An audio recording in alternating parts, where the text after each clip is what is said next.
जी, अस्सलाम वालेकुम। कैसे हैं आप लोग? ठीक है। अच्छा यार, आज का क्वेश्चन है कि how to get admission in CA. हमारा मेन जो क्वेश्चन है वो यही है कि सीए में एडमिशन कैसे लें। सही है। और उसके पार्ट्स क्वेश्चंस के ये होंगे कि 12th क्लास के बाद हम ले सकते हैं क्या आई कॉम या बी कॉम के बाद भी हम सीए में एडमिशन ले सकते हैं। उसके अलावा क्या मेडिकल वाले स्टूडेंट भी एडमिशन ले सकते हैं, इंजीनियरिंग आईसीएस या कॉमर्स वाले स्टूडेंट भी सीए में एडमिशन ले सकते हैं। उसके बाद हम जानेंगे कि total cost of admission in CA, मतलब जब आप न्यू शुरू करते हैं सीए में आना चाहते हैं तो उस वक्त इसकी टोटल कॉस्ट कितनी होती है और कौन से कॉलेजेस और कहाँ पे सीए होता है। उसके बाद कितने साल्स, मतलब कितने ईयर्स रिक्वायर्ड है टू क्लियर सीए। इन तमाम सवालों को, इन तमाम क्वेश्चन को हम हल करेंगे, इनके आंसर आपको देंगे। तो चलें शुरू करते हैं अपनी वीडियो। अच्छा, आफ्टर 12th क्लास मतलब 12वीं के बाद, अगर आपने 12वीं के बाद 12वीं आपने या आपने इंटरमीडिएट जो मेडिकल में की है, इसके अलावा इंजीनियरिंग में की है, या आपने आईसीएस की है, या आपने कॉमर्स की है, तो इन इन सब के करने में क्या आपको कोई परेशानी तो नहीं होगी कि आप सीए में एडमिशन लें। तो आपको कोई मसला भी नहीं होगा अगर आप मेडिकल के स्टूडेंट हैं और आप मेडिकल के अलावा सीए में आना चाहते हैं तो आप आ सकते हैं। इंजीनियरिंग के स्टूडेंट हैं, आप आ सकते हैं। आईसीएस और कॉमर्स वाले भी आते हैं।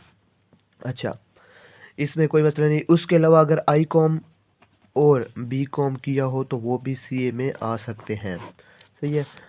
इसके अलावा हम क्वेश्चन नंबर 3 की तरफ आते हैं।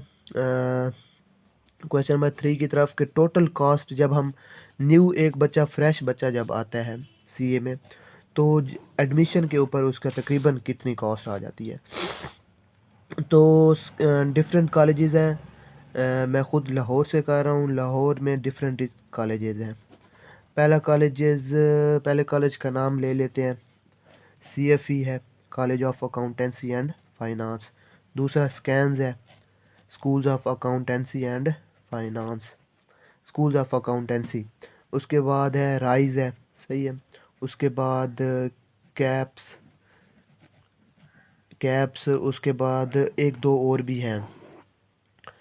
5-6 कॉलेजेस आपको लाहौर में तकरीबन 50 to 100 मीटर दूर, ये सारे बिल्कुल मतलब 50 से 100 मीटर के फासले पर ये सारे कॉलेजेस एक साथ ही हैं।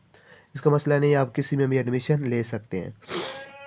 अच्छा, अभी बात करते हैं कि टोटल कॉस्ट एक सीए में जब एक न्यू बच्चा आता है एडमिशन लेता है, तकरीबन वो घर से तकरीबन अपने पास कितने पैसे, या घर वालों के साथ जब एडमिशन कराने आए तो उसके पास तकरीबन कितने पैसे हों। आपकी एडमिशन फ़ीस तकरीबन तकरीबन एवरेज फ़ीस तकरीबन 45 टू डिफरेंट कॉलेजेस में 60,000 तक आपकी एडमिशन फ़ीस होगी। अच्छा, उसके बाद आपकी एग्ज़ाम फ़ीस होगी। एग्ज़ाम फ़ीस तकरीबन आजकल पीआरसी में एग्ज़ाम फ़ीस तकरीबन अभी तक डिसाइड नहीं हुई, लेकिन एवरेज 25 to 30,000 होगी। उसके अलावा एग्ज़ाम फ़ीस के अलावा आपकी होगी आई कैप में रजिस्ट्रेशन। आई कैप ये बोर्ड है, जिस तरह हमारे फेडरल बोर्ड्स होते हैं या जिस तरह और बोर्ड्स होते हैं, इस तरह का सीए का एक अपना बोर्ड है, इंस्टीट्यूशन ऑफ अकाउंटेंसी पाकिस्तान का। ये ना पाकिस्तान में सीए जो करवाता है जो बोर्ड, ये वो बोर्ड है। और इसकी 18,700 फ़ीस है। इसके अलावा आपकी पहले month hostel charges with mess तकरीबन 13,000 होंगे।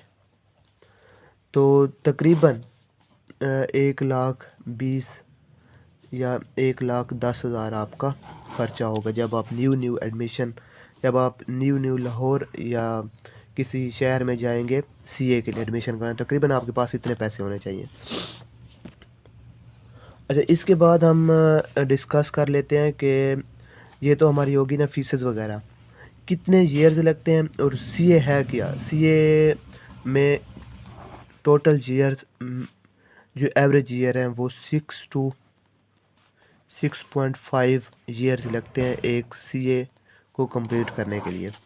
लोग 10 साल भी लगा लेते हैं और कोई 20 साल भी लगा लेते हैं। लेकिन बात सुने, जब आप आते हैं, अभी पहले था अब आजकल है PRC, प्री रिक्वेस्ट ही इस अच्छा अच्छा PRC में आपके 5 पेपर्स हैं तकरीबन। अभी एडमिशन ओपन है, नवंबर में एडमिशन शुरू हुए हैं, तो अभी भी एडमिशन्स हो रहे हैं डिफरेंट कॉलेजेस में। लाहौर में अभी भी एडमिशन्स हो रहे हैं। तकरीबन मार्च में ये पेपर्स होंगे। उसके बाद PRC आपने क्लियर कर ली तो फिर आपका शुरू हो जाएगा। 5 पेपर्स होंगे, MCQs टाइप होंगे, 100 MCQs हर पेपर के होंगे। इनमें कौन कौन से पेपर्स आते हैं उनकी मेरे ख्याल में फ़िलहाल आपको ज़रूरत नहीं है, क्योंकि आप ये न्यू आ रहे हैं। तो पहले ये पता होना चाहिए कि PRC में 5 पेपर होते हैं, 100 मार्क्स के MCQs टाइप होते हैं। मार्च में आपको क्लियर करने होंगे। उसके बाद आपका शुरू हो जाता है कैफ लेवल।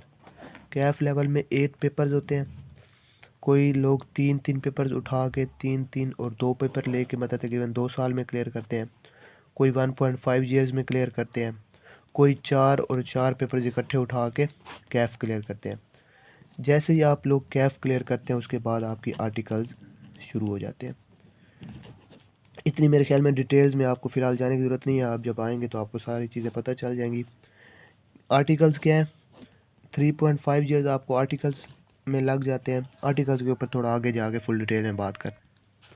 आर्टिकल्स का जो टाइम पीरियड है वो 3.5 ईयर्स है।